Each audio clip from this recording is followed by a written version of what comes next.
ఈ కూడికల ద్వారా సంఘము ఉజ్జీవింపబడడానికి, మేలుకొల్పబడడానికి, తిరిగి బలపరచబడడానికి, విశ్వాసాన్ని అభివృద్ధి చేసుకొనడానికి, దేవుని యొక్క దర్శనాన్ని అనుభవించడానికి ఈ కూడికలు అవసరం. కాబట్టి ఇప్పుడైనను ఉపవాసం ఉండి అన్నాడు. ఉపవాసం అంటే ఏమా మీకు తెలుసు, భోజనం మానేసి 6 ఇడ్లీలు తింటాం, ఏదైనా 4-5 అరటిపళ్ళు తింటాం, ఏదో పదార్థాలు తింటాం, లిక్విడ్ తాగటం, ఇవి కాదు. ప్రియ స్నేహితులారా, ఉపవాసము, అంటే చదువుకున్న పిల్లలు తెలుసుకోవాలి, very close or very near, దగ్గర అని అర్థం. వాసము అంటే సహవాసము, అంటే దేవునికి దగ్గరగా ఉండి జీవించడం, ఆయనతో సహవాసం చేయటం ఉపవాసం. అర్థమవుతుందిరా? దేవునికి దగ్గరగా ఉండి జీవించటం. మరి ఈ రోజున ఏవేలు ద్వారా దేవుడు పలికిస్తున్నాడు, ఇప్పుడైనను మీరు ఉపవాసం ఉండండి అని హెచ్చరిస్తా ఉన్నాడు. కారణం ఏంటి అంటే వాళ్ళు దేవునికి దగ్గరగా లేరు. ఎవరికి దగ్గరగా లేరు? మాట్లాడాలి మీరు. మాట్లాడితే మీకు భోజనాలు ఉంటాయి తర్వాత కొడుకుల్లో. అర్థమవుతుందా? కాబట్టి ఇక్కడ మనం గమనము చేసినట్లయితే ఏవేలు కాలంలో ప్రజలు దేవుణ్ణి విస్మరించారు, మరిచారు. ఎలాంటి దేవుణ్ణి విస్మరించారు? ఇర్మియా గ్రంథం 31వ అధ్యాయం 3వ వచనంలో ఏం చెప్తా ఉన్నాడు? చాలా కాలం తరువాత యెహోవా నాకు ప్రత్యక్షమై ఇలాగూ సెలవు ఇచ్చెను. ఏ ప్రేమట? శాశ్వతమైన ప్రేమతో నేను నిన్ను ప్రేమించుచున్నాను. What a wonderful verse it is. ఏ ప్రేమట? శాశ్వతమైన ప్రేమ, అవధులు లేని ప్రేమ, అద్భుతమైన ప్రేమ, మానవ జ్ఞానానికి అందని ప్రేమ. ఆ ప్రేమ యొక్క లోతు ఎంతో, దాని ఎత్తు ఎంతో, దాని వెడల్పు ఎంతో తెలుసుకుని బ్రతకవలసిన యూదా జాతి దేవునికి దూరమైంది. కనుకనే ఆయన ప్రేమ శాశ్వతమైంది. ఇర్మియా గ్రంథం 31వ అధ్యాయం 13వ వచనంలో ఏమున్నాడు అక్కడ? వారి దుఃఖమునకు ప్రతిగా సంతోషమిచ్చి, వెరీ గుడ్, వాళ్ళను నేనేం చేస్తాను అంటే, వీళ్ళు ఎవరిని మర్చిపోయారు? ఆదరించు దేవుని మర్చిపోయారు. Is our comforter. ఆదరించు దేవుడు. దేవుడు నిన్ను నన్ను మనందరినీ ఆదరించగలిగిన వాడు. తండ్రిలా, కుమారునిలా, పరిశుద్ధాత్మునిలా వాక్యమిచ్చి ఆదరించగలిగినటువంటి వాడు. కాబట్టి అలాంటి ఆదరణ ఇవ్వగలిగినటువంటి వాడు, మన కన్నీళ్లను నాట్యంగా మార్చగలిగినటువంటి ఆయనను వీళ్ళేం చేశారు? మరిచిపోయారు. దినవృత్తాంతాల గ్రంథం 17వ అధ్యాయం 8వ వచనం చూడండి. అక్కడ మరొక మాట చెబుతా ఉన్నాడు. మొదటి గ్రంథంలో 17:8, నీవు వెళ్ళిన చోటుకెళ్ళను నీకు తోడుగా ఉండి అనే మాట ఉంది. ఉందా లేదా? దావీదుని గురించి చెబుతాడు, వేర్ ఎవర్ యు గో, దావీదు నీవు ఎక్కడికి వెళ్ళినను నేను నీకు ఎలా ఉన్నాను? మాట్లాడాలి. ఎలా ఉన్నాను? తోడుగా ఉన్నాను అంటున్నాడు ఆయన. అందుకే యేసయ్యకు చక్కటి పేరు ఉంది. ఏంటంటది? Immanuel, approachable God. దేవుడు మనకు తోడు. దేవునికి స్తోత్రం. ఆయన మనకు తోడు. సర్వకాల సర్వావ్యవస్థల యందు ఆయన మనకు తోడుగా ఉండగలిగినటువంటి వాడు. కాబట్టి జాగ్రత్తగా ఆలోచన చేసినట్లయితే ఆయన తోడులో ప్రజలు లేరు. మరొక మాట చెబుతాను, పరిశుద్ధ గ్రంథమైన బైబిల్లో జాగ్రత్తగా మనం ఆలోచన చేసినప్పుడు ఆ ప్రేమ కలిగినటువంటి ప్రభువు దగ్గర నిలిచి ఉండవలసినటువంటి జనాంగం, ఆయన ప్రేమకు పాత్రంగా ఉండవలసినటువంటి జనాంగం ఎలాగూ ఉన్నారు అని ఆలోచన చేసినట్లయితే ప్రియ స్నేహితులారా, వాళ్ళు దేవుని చేత పోషింపబడుతున్న విధానం 81వ కీర్తన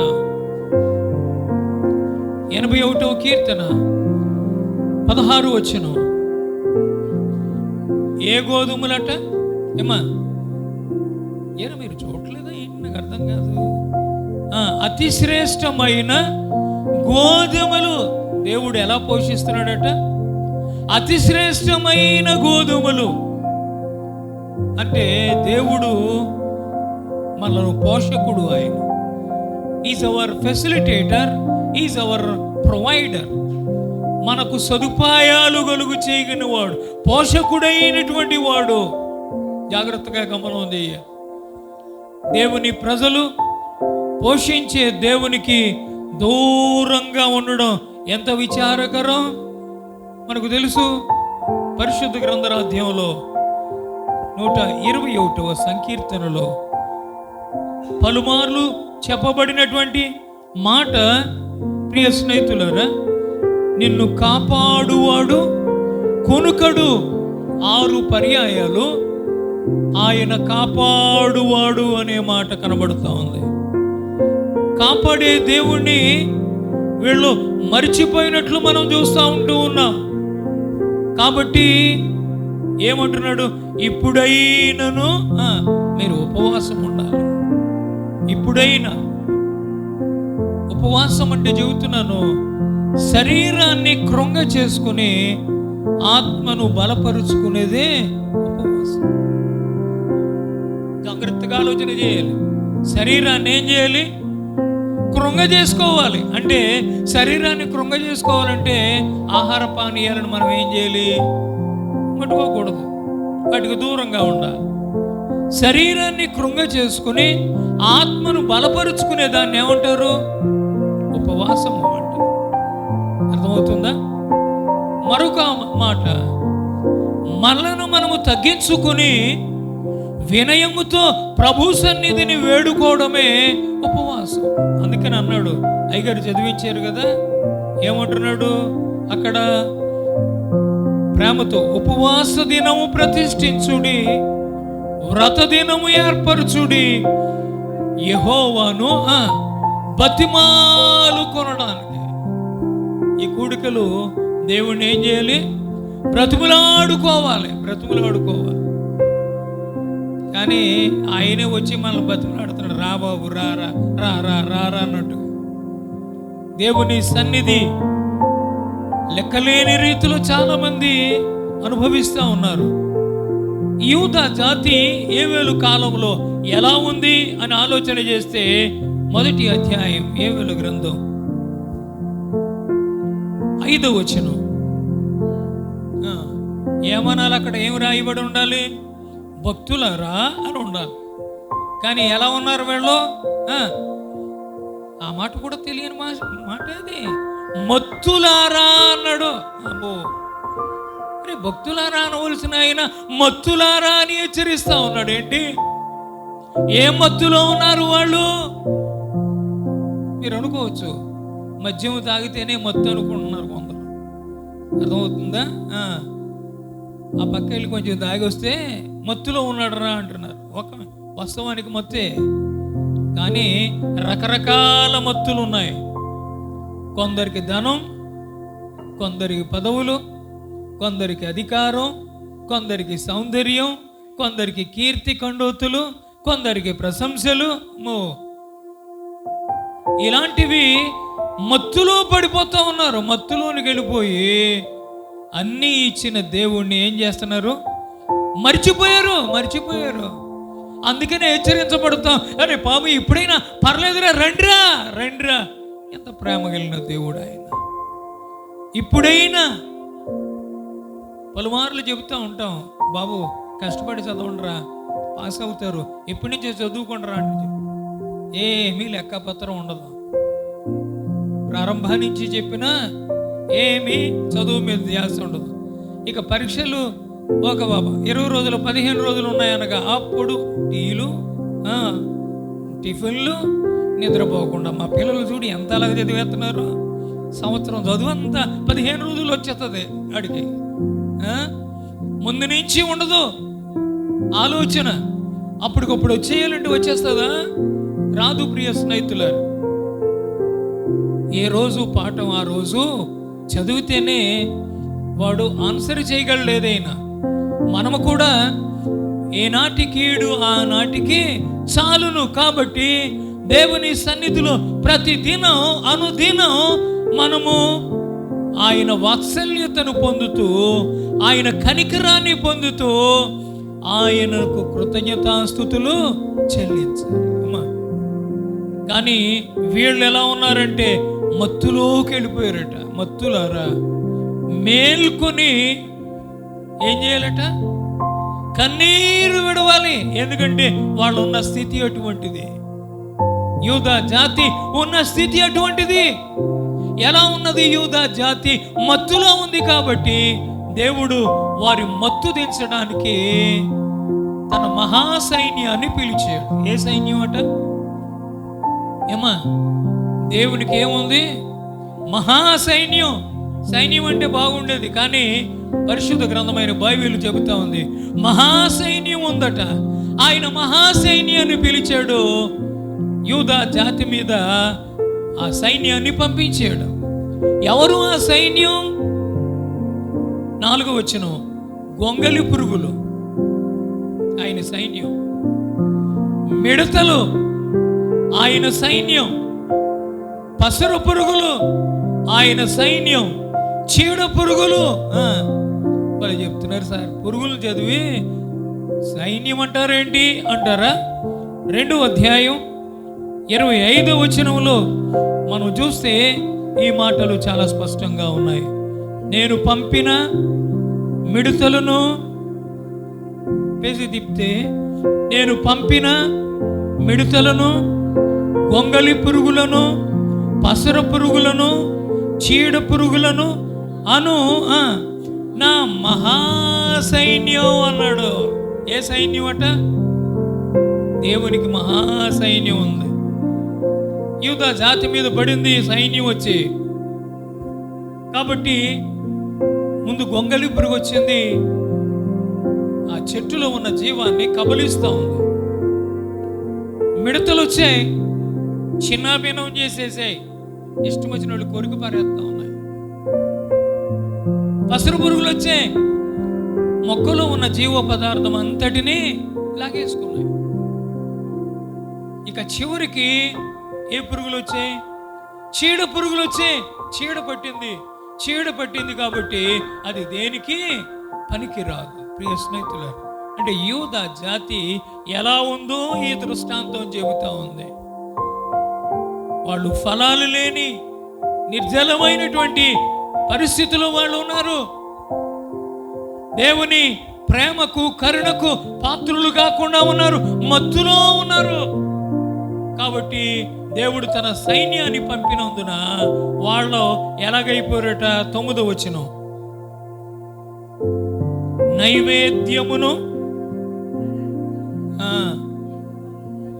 దేవుని మందిరములోనికి రాకుండా, అండర్లైన్ చేసుకోవలసిన మాట, నిలిచిపోయాను. నిలిచిపోయాట. నిలిచిపోవడం అంటే ఆగిపోవడం. వెకేషన్ అయిపోయింది, మళ్ళా తిరుగు ముఖం అందరూ కూడా హైదరాబాద్ తిరుగు ముఖం పట్టారు.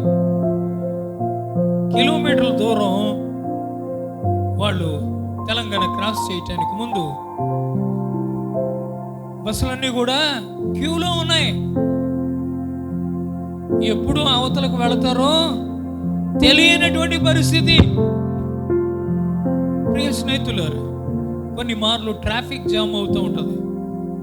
అయితే ఎక్కడ వాళ్ళు అక్కడే ఉండిపోవాలి, అంటే ఆగిపోవాలన్నమాట. నేను వెళ్ళిపోతానంటే ఎక్కడికి వెళ్తావు నువ్వు? ఎలా వెళ్ళగలుగుతాం? ఈ జనాంగం నిలిచిపోయింది, ఆగిపోయారు. అభివృద్ధి లేదు. దేవునికి ఏం పట్టుకెళ్తానికి? అర్పణ చేయడానికి, నైవేద్యం ఇవ్వడం అంటే దేవునికి బలి అర్పణ చేయడానికి, అర్పణ ఇవ్వడానికి వాళ్ళ దగ్గర ఏమీ లేవు. పంటలన్నీ పాడైపోయినాయి కదా, సైన్యం వచ్చి పాడు చేసేసింది కదా. ఏం పట్టుకెళ్తారు? మన దగ్గర ఏమైనా డబ్బులు ఉంటే పర్వాలే, అంతే కదా. ఎప్పుడైనా ఎవరికైనా బాగోలేదనుకోండి, ఒట్టి చేతులతో ఏం వెళ్తాం అమ్మా, ఒట్టి చేతులతో ఏం వెళ్తాం, ఏదోటి ఉండాలి కదా అని అంటూ ఉంటాం.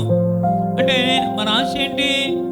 మనం ఏదో ఒకటి పట్టుకుని అక్కడికి వెళ్ళాలి, వాళ్ళను పలకరించాలి అని ఆలోచన చేస్తూ ఉంటాం. ఇక్కడ కూడా గమనము చేసినట్లయితే ఈ జాతిట నైవేద్యాలు, పానార్పణలు మందిరములోనికి రాకుండా ఒకప్పుడు వాళ్ళు ఇష్టం వచ్చినట్లుగా దేవుని మందిరంలో బయట రావాల్సిన వాళ్ళు కొందరు రారు. మందిరానికి గెళ్ళు పంపించేస్తారు, అరటిగెళ్ళు. కొందరు రారు, పలహారాలు పంపించేస్తారు. అట్లాగే జాగ్రత్త చూస్తే విలువైనటువంటి వాటిని పంపిస్తారు. తప్పని నేను అంటలా. దానికంటే ముఖ్యంగా మనము రావాలి ప్రియ స్నేహితులు. కనుక ఇంకా అంటున్నాడు 10వ వచనం, పొలము ఏం పాడైపోయిందట? పొలము అంటే శరీరాశ, నేత్రాశ, జీవపుడంబం. జాగ్రత్తగా గమనం. పొలం ఏమైపోయిందట? పాడైపోయింది. పొలం పాడైపోయింది. భూమి అంగలార్చుచున్నది, ధాన్యము నశించెను, క్రొత్త ద్రాక్ష రసము లేకపోయెను. తైల వృక్షములు, తైల వృక్షాలన్నీ కూడా ఏమైపోయినాయట? నూనె. తైల వృక్షాలంటే నూనెనిచ్చే చెట్లన్నీ కూడా వాడిపోయినాయట. ఏం పట్టుకెళ్తారుగా? దేవాలయంలోనికి నైవేద్యానికి వాళ్ళు రకరకాల నూనెలు పట్టుకుని వెళ్ళేవారు. కానీ ఈ రోజున అవన్నీ వాళ్ళకు లేవు. ఏం పట్టుకుని వెళ్ళగలుగుతారు? కాబట్టి వాడిపోయిన స్థితిలో ఉన్నారట. అక్కడ అంటున్నాడు వాడిపోయిన స్థితి, పాడైపోయిన స్థితి, నిలిచిపోయిన స్థితి. 11వ వచనం, భూమి మీద పైరు చెడిపోయిన స్థితి. ఇంకా అంటున్నాడు గోధుమ కర్రలను, యవల కర్రలను చూచి సేద్యగాండ్రలారా సిగ్గునొందే పరిస్థితిలోకి వెళ్ళిపోయారట. అందుకనే చెబుతా ఉన్నాడు, ద్రాక్ష తోట కాపరులారా. ఎవరిని చెబుతున్నాడు? కాపరులను కూడా చెబుతున్నాడు. మందమతులైన కాపరులను కూడా మేలుకొలుపుతా ఉన్నాడు ఏవేలో. ఓ కాపరులారా, మందను కాస్తున్నటువంటి కాపరులారా, మీరు రోదన చేయండి, ఏడవండి. ఎందుకంటే ప్రజలు మందిరంలోనికి రాలేకపోతా ఉన్నారు. ఏ నైవేద్యం పట్టుకురాలేకపోతా ఉన్నారు, ఏ అర్పణ పట్టుకురాలేకపోతా ఉన్నారు. వాళ్ళ దగ్గర ఏమీ లేని కారణము చేత వాళ్ళు నిలిచిపోయారు, ఆగిపోయి, చెడిపోయి, భంగపడిపోయి, సిగ్గునుందే స్థితిలో ఉన్నారు. కాబట్టి కాపరిగా నువ్వేం చేయాలి? రోదనము చేయాలి, ఏడవాలి. నిజంగా అలా ఏడ్చినటువంటి గొప్ప ప్రవక్త ఇర్మియా ప్రవక్త. విలపించే ప్రవక్త అంటారు ఇర్మియాను. గుండెలు బద్దలయ్యే రీతిలో ఆధ్యాత్మికమైన సందేశాలు ఇచ్చిన ఇర్మియా, ప్రియ స్నేహితులారా, ఆధ్యాత్మికమైనటువంటి సంగతులు ఆనాటి యెరూషలేం ప్రజలతో మాట్లాడిన విధానం మనం చూస్తూ ఉంటూ ఉన్నాం. కాబట్టి నేను ముందుకు వెళుతూ ఉన్నాను. అక్కడ అంటున్నాడు ద్రాక్ష చెట్లు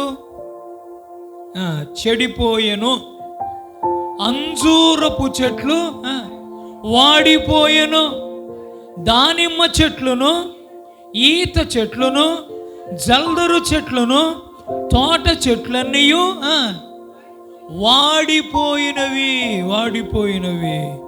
జనులకు సంతోషమేమీ లేదు. ఏముంటుంది? జనులకు సంతోషం ఏముంటుంది? అన్ని సేద్యానికి ఉపయోగపడే పంటలన్నీ కూడా ఏమైపోయినాయి? పాడైపోయినాయి.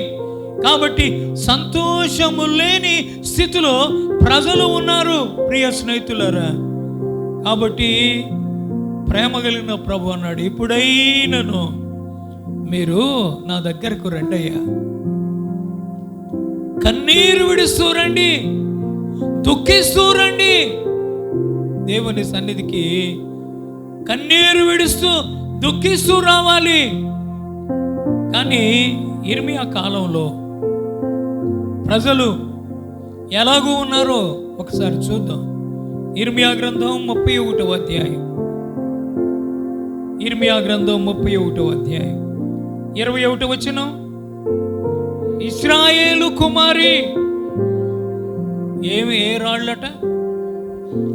సరిహద్దు రాళ్ళట. అంటే సరిహద్దు రాళ్ళు ఏమైపోయినాయి? పడిపోయినాయి, తొలగించబడ్డాయి. ఆ స్థలములో అవి లేవు. కాబట్టి తిరిగి వాటిని ఏం చేయమంటున్నాడు? పాతించమంటున్నాడు. అంటే ఆత్మీయమైన పాఠం ఏంటో తెలుసా? దేవుడు అంటున్నాడు, మీరు నా హద్దులోకి రండి. దేవుని హద్దులోనికి రమ్మని ఆహ్వానం. ఇప్పుడైనా పర్వాలేదురా, మీరు నా హద్దులోనికి రండి. 74వ కీర్తన 17వ చరణం. భూమికి సరిహద్దులను నియమించిన వాడవు నీవే. దేనికట? భూమికి. ఈ భూమికి ఏమున్నాయి? సరిహద్దులు ఉన్నాయి. నీళ్లకు సరిహద్దులు ఉన్నాయి. అర్థమవుతుందండి? గగన తలానికి సరిహద్దులు ఉన్నాయి. ఇతరుల విమానాలు అనుమతి లేకుండా మన జ్యూరిడిక్షన్లోకి రావడానికి వీల్లేవు. మనము అనుమతి లేకుండా వాళ్ళ గగనతలంలో వెళ్ళడానికి వీల్లేదు. పంచుకున్నాం మనం. భూమికి హద్దులు పెట్టాడు దేవుడు.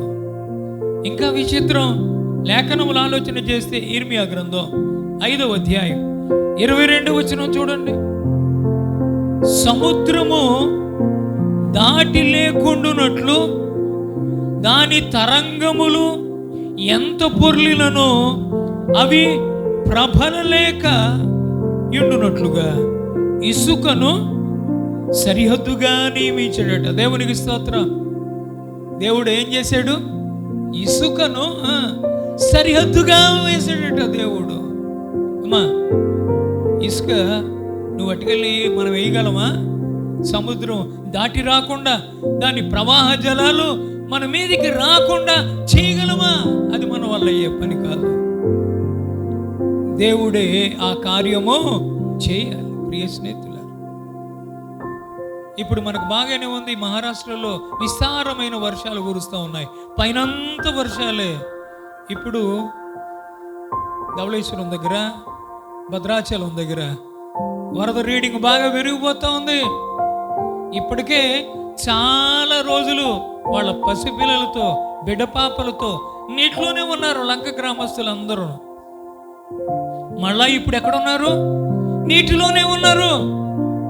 నిజంగా పశువులు పట్ల వాళ్ళు ఎంతో ఇబ్బంది, త్రాగునీటి కొరకు ఎంతో ఇబ్బంది, ఎలక్ట్రిసిటీ కొరకు ఎంతో ఇబ్బంది, నిత్యావసర సరుకుల కొరకు ఎంతో ఇబ్బంది.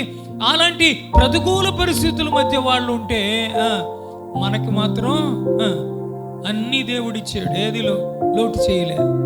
అన్నీ ఇచ్చిన దేవుని దగ్గరికి మాత్రం ప్రజలు రాలేకపోతా ఉన్నారు. ఎంత విచారకరం. కనుక ఆయన అన్నాడు, నా హద్దులోనికి రండి. దేవుని హద్దులోనికి రావడం మనందరికీ మంచిది. కాబట్టి మనం అందరం ఆయన హద్దులో ఉండాలనే దేవుడు ఈ కూడికలను దేవుడు మనకు అనుగ్రహించాడు. అందుకనే మన పెద్దోళ్ళు పాడతారు, హద్దు లేక మేము ఇలా మధులమైతేమి స్వామి. ఏవి లేకట? హద్దు లేక, హద్దులు దాటి వెళ్ళిపోతా ఉన్నారు. కానీ దేవుడు ప్రతిదానికి ఏం చేశాడు? హద్దులు పెట్టాడు. పెట్టాడా లేదా? ఒకసారి అలా కళ్ళు పైకెట్టి చూసి ఆకాశం వైపు చూస్తే 2 గొప్ప జ్యోతులను చేశాడు. పగటి నిలడానికి ఒక జ్యోతిని, రాత్రి నిలడానికి ఒక జ్యోతిని, నక్షత్రములను చేశాడు. దాన్ని సౌర కుటుంబం అంటాం, సోలార్ ఫ్యామిలీ అంటాం. ఒకసారి క్రిందకు చూస్తే సూర్యుని స్థానం తండ్రి కనబడుతూ ఉన్నాడు. చంద్రుని స్థానములు ఎవరు కనబడుతూ ఉన్నారు? తల్లి కనబడుతూ ఉంది. నక్షత్రాల స్థానములు ఎవరు కనబడుతూ ఉన్నారు? పిల్లలు కనబడతాయి. సూర్యుడు తన పని ముగించుకున్న తర్వాత ఎవరు వస్తున్నారు? చంద్రుడు వస్తున్నాడు. చంద్రుడు వచ్చేవాడు అంటే తనతో పాటు ఎవరు వస్తున్నారు అంటే ఇక్కడ నక్షత్రాలు వస్తున్నాయి. ఇక్కడ అమ్మ వచ్చిందిరా అంటే అమ్మ కొంగట్టుకుని పిల్లలు వచ్చేస్తారు. వస్తారా లేదా? ఏమో అంత జాగ్రత్తగా సైంటిస్ట్ లాగా వింటున్నారు. అర్థమవుతుందా? మౌనమే అంగీకారం అన్నట్టుగా. వెరీ గుడ్, మంచిది. ఎందుకంటే మత్తు కూడా వదులుతుంది కదా మాట్లాడితే. ప్రేమతో చెబుతా ఉన్నాను, ఆయన పిల్లలమైనటువంటి మనం ఇంకా మత్తులో ఉండడం మంచిది కాదు. ఎంతకాలం అలా ఉంటాం? ఎంతకాలం అలా ఉంటాం? క్రమము తప్పి ఎంతకాలం ఉంటాం? ఆనాటి ప్రజలు అహరోను దగ్గరికి వెళ్ళారు. అహరోను మోషే దగ్గరికి వెళ్ళేవాడు, మోషే దేవుని దగ్గరికి వెళ్ళేవాడు. చూసారా ఆర్డర్, క్రమం. మళ్ళా దేవుడు మోషేతో మాట్లాడితే మోషే ఇచ్చిన దేవుడిచ్చిన సందేశాన్ని అహరోనుకి చేరవేస్తే అహరోను వల్ల ఎవరికి తీసుకుని వెళ్ళేవాడు? ప్రజలకు తీసుకుని వెళ్ళేవాడు. దెర్ మస్ట్ బి ఆర్డర్, క్రమం ఉంది. కనుక ఇంట్లో ఎవరైనా వస్తే ఎవరు సమాధానం చెప్పాలి? ముందు పురుషుడు సమాధానం చెప్పాలి. కష్టమైన ఇరుకైనా ఒకవేళ ఎవరికైనా మనం బాకీ ఉండి వాళ్ళు వచ్చినా మాట్లాడవలసింది ఎవరు? యజమాని. ఆయన లేకపోతే ఎవరు మాట్లాడాలి? యజమానురాలు మాట్లాడాలి. ఆమె కూడా లేకపోతే ఎవరు మాట్లాడాలి? పిల్లలు మాట్లాడాలి. అది క్రమం. అంతేగాని అమ్మ నాన్న లోపల పెట్టి పిల్లల చేత అది లేదు వాళ్ళు లేరు వీళ్ళు లేరు అని మాట్లాడిస్తే అది క్రమమేనా? కాదు, కాదు. అక్రమము చేయువారులారా నా యొద్ద నుండి పొండి అనే దినం ఒకటి ఉంది. కాబట్టి ప్రేమతో చెబుతా ఉన్నాను, ఆయన సరిహద్దులను వేసినటువంటి వాడు.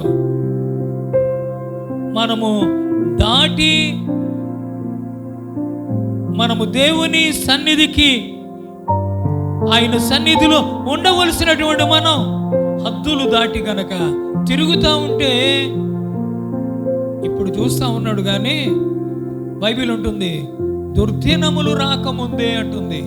ఏ దినాలట? బైబిల్ చెప్పే సత్యం అన్నమాట. ప్రసంగి 12లో మనం చూస్తాం. దుర్దినములు అంటే రాబోతున్న దినాల్లో ఏమున్నాయి? దుర్దినాలు ఉన్నాయి. జెఫన్యా 2:2 చెప్పాడు, విధి నిర్ణయము కాకమునిపే సిగ్గుమాలిన జనులారా కూడి రండి అని ఆహ్వానించడం మనం చూస్తూ ఉన్నాం అమ్మా. కాబట్టి ఆయన హద్దులోనికి మనము రావాలి, హద్దులోనికి రావాలి. రెండవది ఇర్మియా గ్రంథం 31:21లో తావచూపు స్తంభములను నిలువబెట్టుము అన్నాడు. అమ్మా రెండవదిరా, తావచూపు స్తంభములను నిలువబెట్టుము. స్తంభాలు మనకేం చూపిస్తాయంటే మార్గాన్ని చూపిస్తాయి. ఎలక్ట్రిక్ పోల్స్ అన్నీ కూడా పలానా వాళ్ళ ఇల్లు అంటే కొందరు మొండిగా ఏం చెప్తారు, నేరుగా వెళ్ళండి, ఇక్కడి నుంచి 5వ పోలు లెక్క పెట్టుకోండి, కరెంటు పోలు, అక్కడ కుడివైపు తిరగండి లేదా ఎడమ వైపు తిరగండి, మీరు కావలసిన వాళ్ళ గృహం కనబడుతూ ఉంది అని చెబుతూ ఉంటారు. అంటే ఎలక్ట్రిక్ పోల్స్, ఆ స్తంభాలు మనకేం చూపిస్తాయి? మార్గం, త్రోవ అన్నాడు అక్కడ. త్రోవ చూపించు స్తంభాలు అవి. కానీ ఆ స్తంభాలు ఎక్కడ ఉన్నాయి? ఇప్పుడు పడిపోయి ఉన్నాయి. ఇర్మియా ద్వారా మాట్లాడుతూ ఇశ్రాయేలుతో మాట్లాడుతూ అంటున్నాడు, మీరు తాము చూపు స్తంభాలను ఏం చేయాలి? నిలబెట్టుకోండి అంటే దేవుడు అంటున్నాడు, నా మార్గములోనికి మీరు రండి. దేవుని మార్గంలోనికి రమ్మని ఆహ్వానం. అందుకని ప్రేమ గల ప్రభు అన్నాడు, నేనే మార్గము, నేనే సత్యము, నేనే జీవమును. నేనే మార్గము, నేనే సత్యము, నేనే జీవమును, నేనే గాకి ఎవరు లేరని, నేనే గాకి ఎవరు లేరని ఎంచి చెప్పిన యేసుని యోధకు, ఎంచి చెప్పిన యేసుని యోధకు రండి రండి, యేసుని యోధకు రమ్మను చున్నాడు. దేవునికి స్తోత్రం. నా హద్దులోనికి రండి అన్నాడు, నా మార్గములోనికి రండి అన్నాడు. మనసు పెట్టుకుని రండి అంటున్నాడు. మనసు పెట్టుకున్నట ఆయన తట్టు తిరగవలసిన వారమై ఉంటూ ఉన్నాం. కాబట్టి ఆయన ఎలాంటి వాడో చెప్పబడింది. యోవేలు గ్రంథం 2వ అధ్యాయం 13వ వచనం, మీ దేవుడైన యెహోవా కరుణా వాత్సల్యములు గలవాడు. ఎవరట ఆయన? కరుణ వాత్సల్యము, కరుణా వాత్సల్యము గలవాడు. 2 శాంతమూర్తి, 3 అత్యంత కృప కలిగినటువంటి వాడు. తాను చేయనుద్దేశించిన కీడును చేయక పశ్చాత్తాపపడును గనుక మనం ఏం చేయాలట? వస్త్రాలు కాక హృదయాలు చేయించుకోవాలి. వస్త్రాలు పగులుగొట్టుకో, వస్త్రాలు చేయించుకొని మనం రకరకాల విన్యాసాలు చేయటం కాదు. హృదయాలు పగులుగొట్టుకుని దేవుని యొద్దకు తిరిగి రావాలి. బట్టలు చింపుకొని నీవు ఈ భూమి మీద నీవు ప్రదర్శించే జీవన నేపథ్యాన్ని ప్రజలు చూస్తారు, కానీ హృదయాంతరంగములో నుండి వచ్చే ఆ స్థితిని దేవుడు చూస్తాడు. కాబట్టి హృదయంలో మార్పు రావాలి, హృదయంలో మార్పు రావాలి. అందుకని అన్నాడు పేతురు మొదటి ఉత్తరం 4వ అధ్యాయం 11వ వచనములో 7వ వచనములో అన్నాడు కదా, అన్నిటి అంతము సమీపమైంది, మీరు స్వస్థ బుద్ధి కలిగిన వారుగా ఉండాలి. ఏ బుద్ధి అట? స్వస్థ బుద్ధి అంట. అంటే బుద్ధికి ఏం కావాలంటున్నాడు? స్వస్థత కావాలంట. మనకు ఆ పుండికి ఈ పుండికి, ఆ దెబ్బకి ఈ దెబ్బకి స్వస్థతలు కావాలి. కానీ దానికంటే ముఖ్యమైనది ఏమంటున్నాడు? బుద్ధి మారాలి, బుద్ధులు మారాలి. సంవత్సరాలు తొలిపోతూ ఉన్నాయి, మనుషులు పెరుగుతూనే ఉన్నారు, అభివృద్ధిలోనికి వెళుతూ ఉన్నారు, కానీ బుద్ధులు మాత్రము మార్చుకోవడం. ఏమ్మా ఇద్దరికి పెళ్లి చేసావు, ఇంకా బుద్ధి మార్చుకోలేదు నువ్వు అంటుంటారు కొన్ని సందర్భాలు.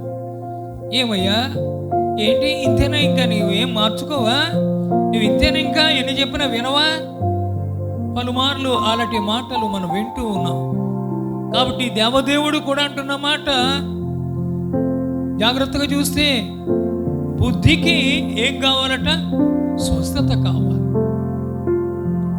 అది అనుభవించాలి అని అంటే మనం ఎక్కడికి రావాలి?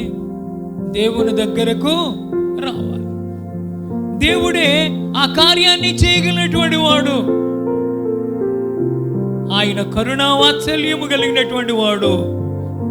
ఆయన తట్టు తిరిగి ఆయన చెంతకు రావలసినటువంటి వారమై ఉంటూ ఉన్నాం.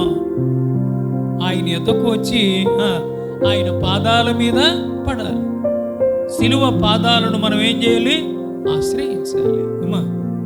సిలువ పాదాలను ఆశ్రయించాలి. లూకా సువార్త 7వ అధ్యాయం 38వ వచనం,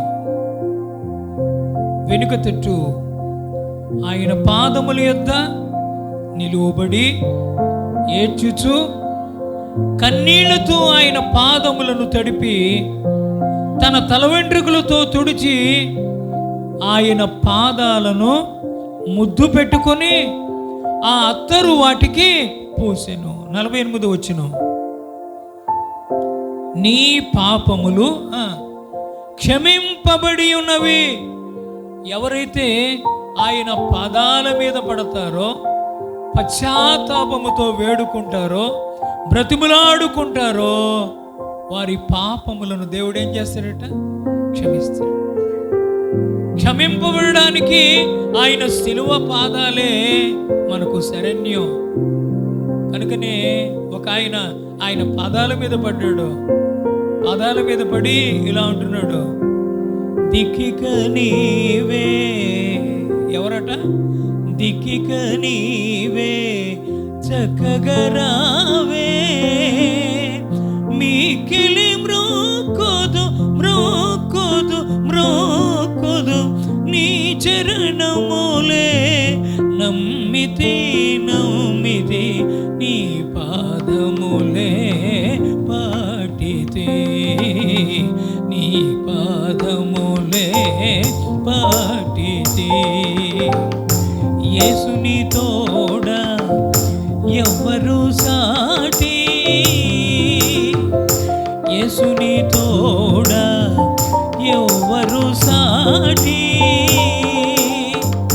యేసుతో సాటి అయిన వారు ఎవరు లేరు. కాబట్టి ఎవరైనా సరే ఆయన పాదాలను శరణు చూస్తే, ఆయన హద్దులోనికి వచ్చి, ఆయన మార్గంలోనికి వచ్చి మనసు నిలుపుకొని ఆయన సన్నిధిలో పశ్చాత్తాపంతో వేడుకున్నట్లయితే దేవుడు క్షమిస్తాడట, క్షమిస్తాడు. అందుకనే తండ్రి, వీరేమి చేయుచున్నారో వీరెరుగరు, వీరిని క్షమించుమని క్షమాభిక్ష పెట్టినటువంటి వాడు. శిలువ మ్రాను మీదకు పంపించారు ఆయన్ని. అవమానాలు, నిందలు, ఈడవబడ్డాడు, వెంట్రుకలు పెరిగివేరు, చెంపలను అప్పగించాడు, దేహమంతా నాగటి చాలువలే దున్నబడింది, తల మీద ముళ్ళ కిరీటం పెట్టబడింది. ఆయన భుజాన శిలువ మ్రాను పెట్టారు. ఆ శిలువ ఆ భుజాల మీద తాకినప్పుడు, నడవలేని స్థితిలో ఆయన నడుస్తూ ఉన్నప్పుడు తోలిపోయాడు. చివరకు ఆ స్థితిలో సహితం తన యొద్దకు వచ్చిన వారిని ఏమనన్నాడు? క్షమించమని తండ్రిని వేడుకున్నట్లుగా చూస్తూ ఉన్నాం. అమ్మా, అంటే యేసయ్య దగ్గర ఎంత క్షమాపణ దొరుకుతుంది? పాపాత్మురాలు వచ్చింది, చివరకు పాపాత్మురాలతో ప్రభు ఏమన్నాడు? అమ్మా, ఎవరూ నీకు శిక్ష విధించలేదు కదా. అంటే పాపాత్మురాలైన స్త్రీని యేసు ప్రభు ఎలాగే అడ్రస్ చేశాడు? అమ్మా అని పిలిచాడు. బాబా, వాట్ ఏ వండర్ఫుల్ అడ్రస్సింగ్! ఎంత అద్భుతం! దేవుడు ప్రేమ కలిగిన వాడు. అమ్మా అని పిలిచి ఆమె హృదయం బద్దలు చేశాడు. ఏది దాచుకోలేకుండా కన్నీళ్ల పర్యంతమై తన కుర్రలతో తొడవగలిగిన స్థితికి వెళ్ళగలిగింది. కాబట్టి యేసయ్య దగ్గర ఏం దొరుకుతుంది మనకి?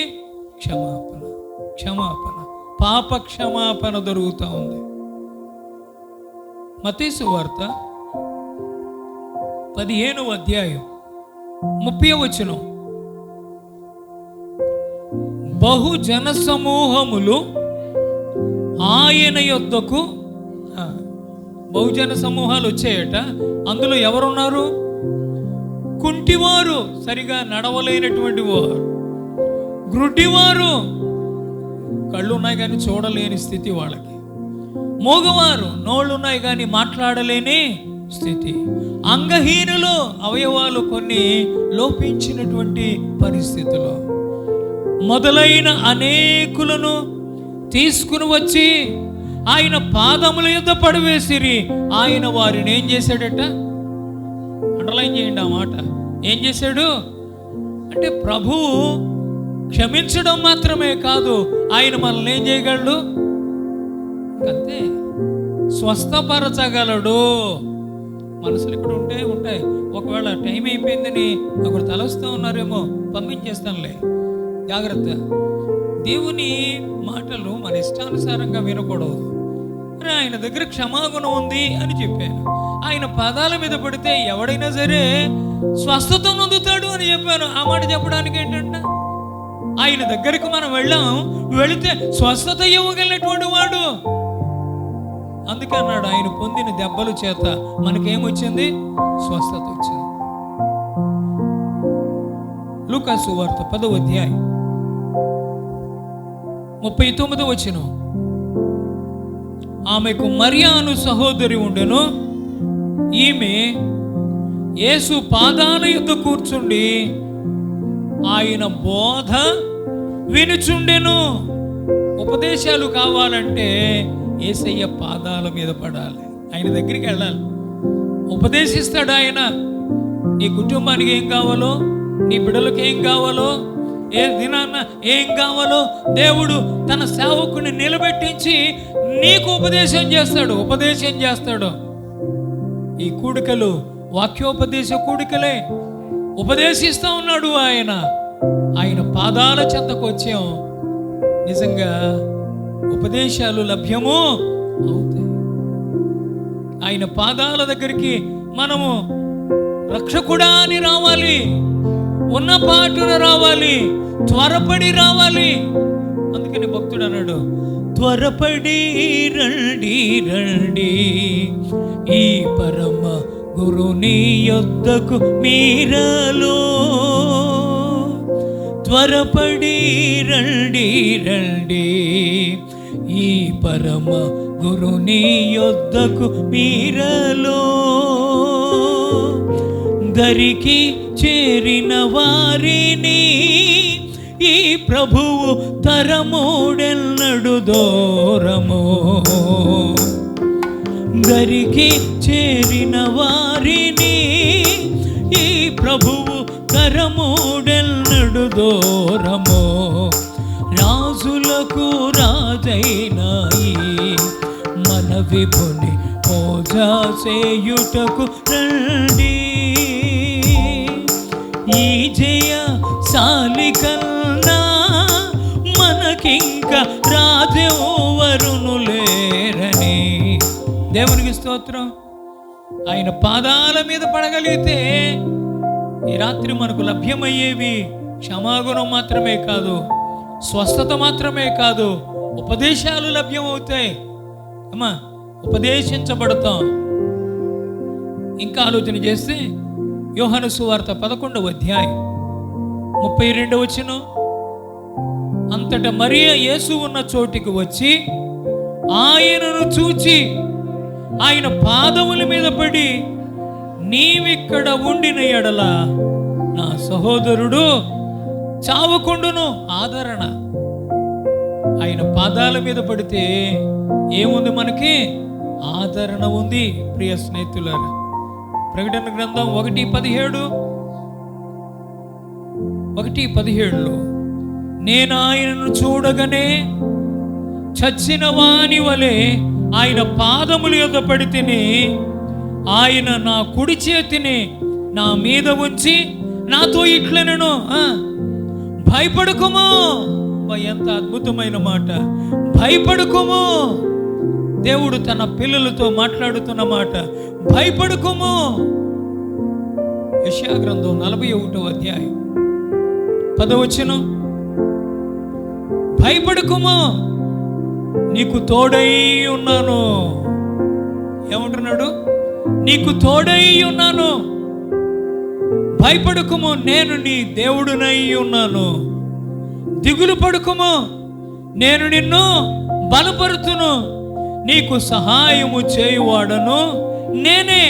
నీతి అను నా దక్షిణ హస్తముతో నేను నిన్ను ఆదుకొందును.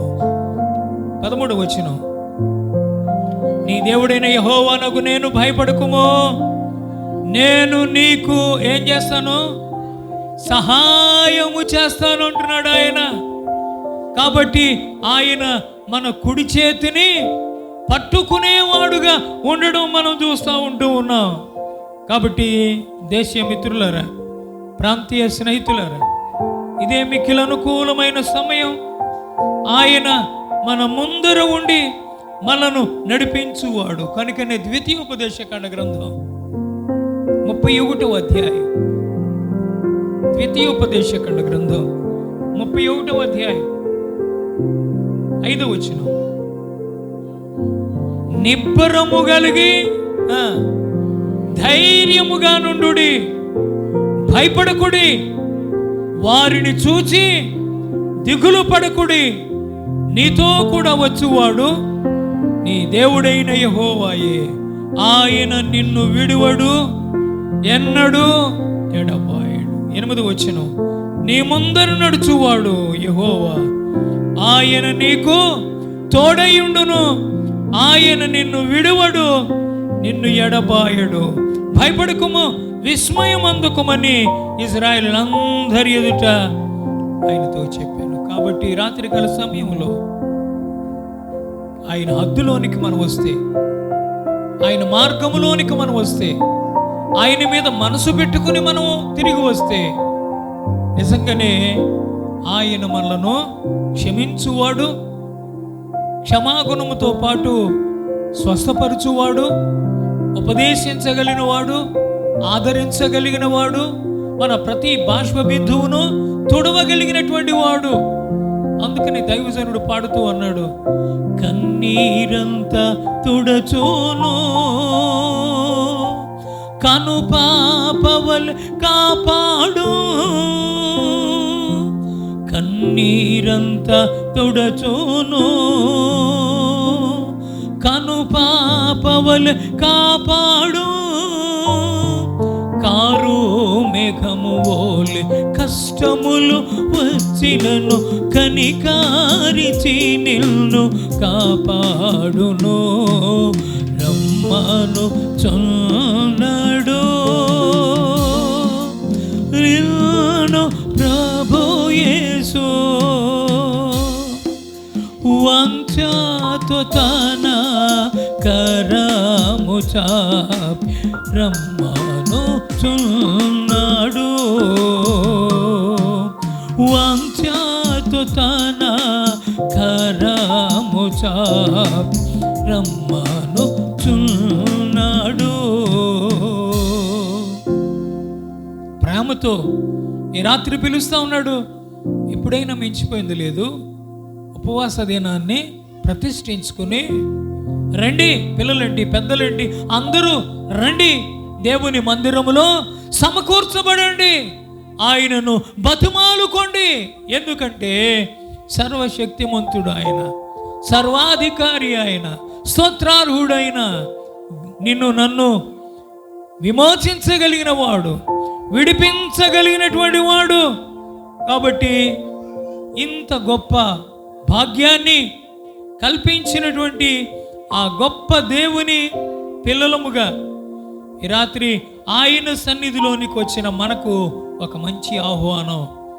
కరుణావాత్సల్యము కలిగినటువంటి, అత్యంత కృప కలిగినటువంటి, శాంతమూర్తి అయినటువంటి దేవాది దేవుడు పిలుస్తా ఉన్నాడు, రమ్మని పిలుస్తా ఉన్నాడు. కాబట్టి మనము ఆయన తట్టు తిరగగలిగితే, ప్రియ స్నేహితులారా, ఈ మధ్యకాలంలో మీరు బాగా ఎరిగినటువంటి పాట, స్థిరపరిచేవాడు, బలపరిచేవాడు ఆయనే, పడిపోయిన చోటనే నిలబెట్టువాడు ఆయనే, మా పక్షమున నిలిచి జయమిచ్చువాడు ఆయనే. కాబట్టి ఆయన మనను ఉన్నతమైన స్థితిలోనికి నడిపించగలిగిన వాడు, ఏమైనా చేయగలిగిన వాడు. ఆయనకు అసాధ్యమైనది ఏది? ఇక ఆయన పాదాల మీద పడినప్పుడు నీ కథ అంతా కూడా మార్చేస్తాడు ఆయన. కాబట్టి భయపడవలసిన పనేమీ లేదు. ఈ రాత్రికాల సమయంలో ముగిస్తూ ఉన్నాను. ఇప్పుడైనా పర్వాలేదు. 2025వ సంవత్సరం అక్టోబర్ నెల 2వ తారీఖు వరుస క్రమంలో 275వ రోజు. ఈ 275వ రోజున దేవుడు మనతో ఆయన మాట్లాడు, రమ్మని పిలిచాడు. కాబట్టి కళ్ళు మూసుకొని దేవుని సన్నిధిలో శిరము వచ్చి మనలను మనము పరీక్షించుకొని పరిశీలించుకొని ప్రభు సన్నిధిలో ప్రార్థన చేద్దాం. ప్రియ తమ్ముడు, ప్రియ చెల్లి, ఎందులో దేవుడు మనలను ప్రేమించి ఎంత మంచి అవకాశం ఇచ్చాడు. ఆయన సన్నిధికి రావటానికి వీలు కల్పించాడు, ఆరోగ్యాలు ఇచ్చాడు, నెమ్మదిని ఇచ్చాడు, కరుణ చూపించాడు, కృప చూపించాడు. నీవు ఆయనకు దగ్గరగా ఉండాలని, నీవు సమీపముగా ఉండాలని వంచగలిగిన వాడై కరములను చాచి ఆయన పిలుస్తా ఉన్నాడు. ఇప్పుడైనా రమ్మని పిలుస్తా ఉన్నాడు. నిర్లక్ష్యం చేయొద్దు తమ్ముడు, అమ్మా, నిర్లక్ష్యం చేయొద్దు. నాకు అన్నీ తెలుసులే, నాకు అన్నీ ఉన్నాయిలే, నాకేంటిలే అనడానికి వీలు లేదు. ఈ రోజున అన్నీ ఇచ్చినటువంటి దేవుడు, అందరికంటే అన్నిటికంటే గొప్పవాడైనటువంటి దేవుడు. కాబట్టి ఆయన పాదాల మీద పడి రాత్రి శరణు చొచ్చినట్లయితే దీవిస్తాడు ఆయన, ఆశీర్వదిస్తాడు ఆయన, క్షమాగుణాన్ని ఇస్తాడు, సమాధానముతో గృహాలకు పంపిస్తాడు. ఆ గొప్ప తండ్రి పిల్లలముగా ఈ రాత్రి ఆయన సన్నిధిలో చిన్న విజ్ఞాపన చేసి వెళదాం. దేవా, పాపినైన నన్ను కరుణించు అని ఒక మాట, ఒక చిన్న మాట పలికి ప్రభు దగ్గర మన అవిధేయతను ఒప్పుకొని ఇప్పుడైనా పర్వాలా, ఎలాంటి స్థితిలో నీవు నిలిచిపోయినా, పాడైపోయినా, చెడిపోయినా, భంగపడే స్థితిలో ఉన్న, సిగ్గునుందే స్థితిలో ఉన్న ప్రేమగల ప్రభు పిలుస్తా ఉన్నాడు.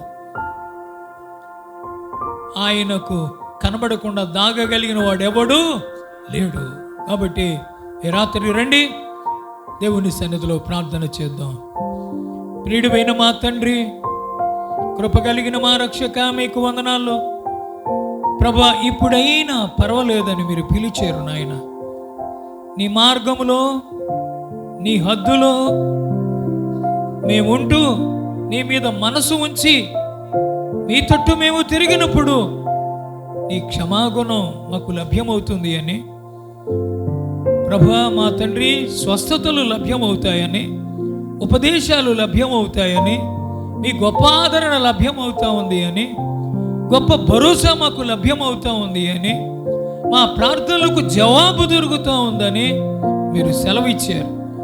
చేరు వచ్చిన నీ పిల్లలు నీ తట్టు తిరిగి నీ పాదాల మీద పడి ప్రభా, నీ కృపా సమృద్ధిని వాళ్ళు అనుభవించడానికి సహాయము దయచేయమని సంఘ కాపరిని దీవించండి. సంఘమంతటిని, దాని సరిహద్దులను విశాలపరచండి. ఈ రాత్రి బహుదూరాల నుంచి వచ్చిన సేవకులందరిని బట్టి ప్రభా మీకు వందనాలు, స్త్రీల మైత్రిని బట్టి మీకు వందనాలు, యువజనులను బట్టి, చిన్నారులను బట్టి మీకు వందనాలు చెల్లిస్తున్నాం. మేమందరము నీ పిల్లలముగా మీ ఆగమనానికి ఎదురు చూసే వారంగా ఉండడానికి మీ సహాయము దయచేయమని, దీవించుమని, ఆశీర్వదించుమని ప్రాణనాథుడైన యేసు ప్రభు యొక్క శ్రేష్టమైన నామములో తమను స్తుతించి వేడుకొని అడుగుచూ ఉన్నాం మా తండ్రి. ఆమేన్, ఆమేన్. Thank you.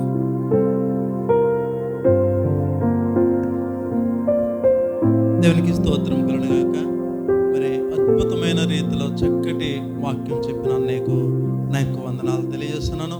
మీ అందరూ చాలా ఓపికతోటి కూర్చున్నందుకు మీ అందరికి కూడా నాకు వందనాలు తెలియజేస్తున్న. వేదిక మీద ఉన్న నాగేశ్వర గారికి, మరి ఏడుకొండల గారికి, మత్తయ్య గారికి, బావ గారికి, మీ అందరికి కూడా మరొకసారి నాకు వందనాలు తెలియజేస్తున్నాను.